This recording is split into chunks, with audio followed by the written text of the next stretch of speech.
Jalaluddin Rumi El-Mathnawi. Nouveau récit du stratagème du lièvre. Le lièvre tarda beaucoup à partir. Il se répétait à lui-même les ruses qu'il projetait. Après un long retard, il se mit en route afin de pouvoir dire un ou deux secrets à l'oreille du lion. Combien de monde se trouve dans la raison! Combien vaste est l'océan de la raison! Dans ce doux océan, nos formes se meuvent rapidement, comme des coupes à la surface de l'eau. Avant d'être remplies, elles flottent comme des récipients sur la mer. Mais quand le récipient est rempli, il sombre. La raison est cachée, et seul le monde phénoménal est visible.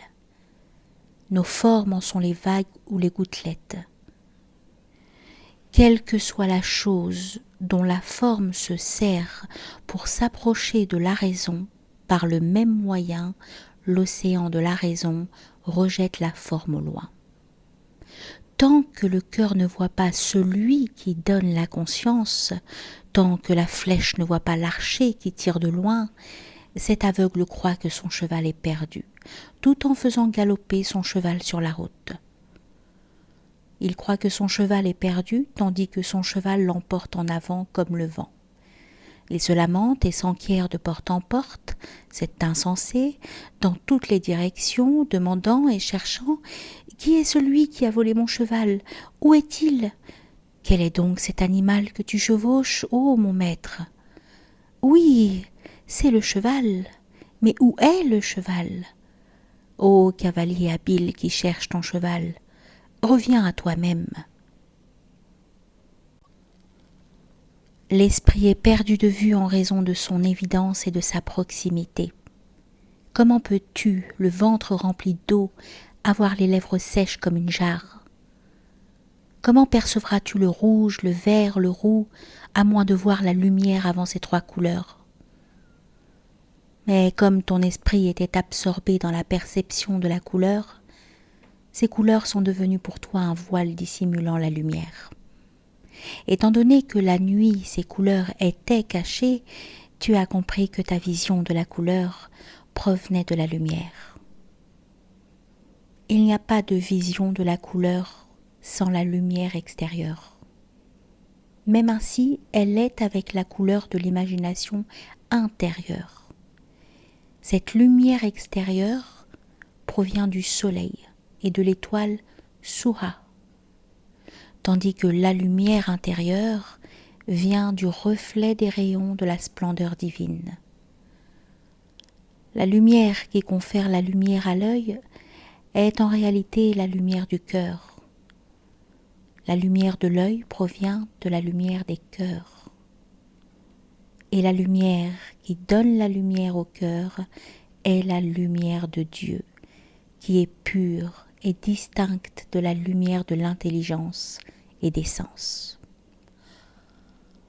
Durant la nuit, il n'y a pas de lumière, tu ne vois pas la couleur.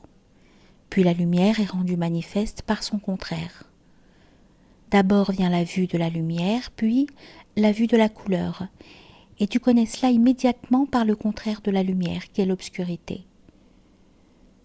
Dieu a créé la souffrance et le chagrin afin que le bonheur soit rendu manifeste grâce à cette opposition. Les choses cachées sont rendues manifestes par leur contraire. Étant donné que Dieu n'a pas d'opposé, il est caché. Car la vision perçut d'abord la lumière, puis la couleur.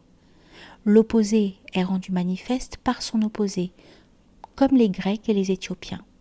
C'est pourquoi tu connais la lumière par son opposé. L'opposé révèle l'opposé en se produisant. La lumière de Dieu n'a pas d'opposé dans tout ce qui existe, qui puisse au moyen de cet opposé le rendre manifeste. Aussi, nos yeux ne le perçoivent pas bien qu'ils nous voient. Comprends cela grâce à l'exemple de Moïse et du mont Sinaï. Sache que la forme surgit de l'esprit comme le lion de la jungle, ou la voix et le discours de la pensée. Ce discours et cette voix sont nés de la pensée.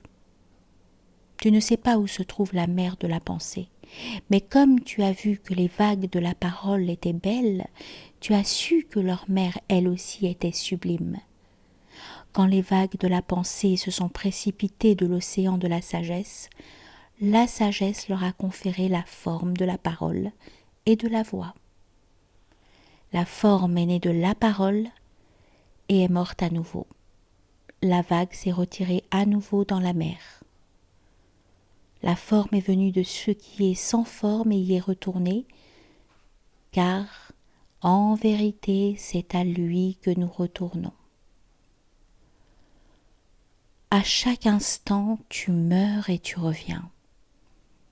Le prophète a déclaré que ce monde n'était qu'un instant. Notre pensée est une flèche tirée par Dieu. Comment pourrait-elle demeurer en l'air? Elle retourne à lui. À chaque instant, ce monde et nous-mêmes sommes renouvelés, et nous ne sommes pas conscients de son perpétuel changement, tandis que son apparence demeure. La vie s'y déverse constamment comme un fleuve, bien que corporellement elle présente l'apparence de la continuité. C'est à cause de sa rapidité qu'elle semble continue, telle l'étincelle que tu fais tournoyer avec ta main. De même qu'un tison que l'on fait virevolter offre l'aspect d'une longue ligne de feu. Le mouvement rapide produit par l'action de Dieu présente cette durée comme provenant de la vitesse de l'action divine.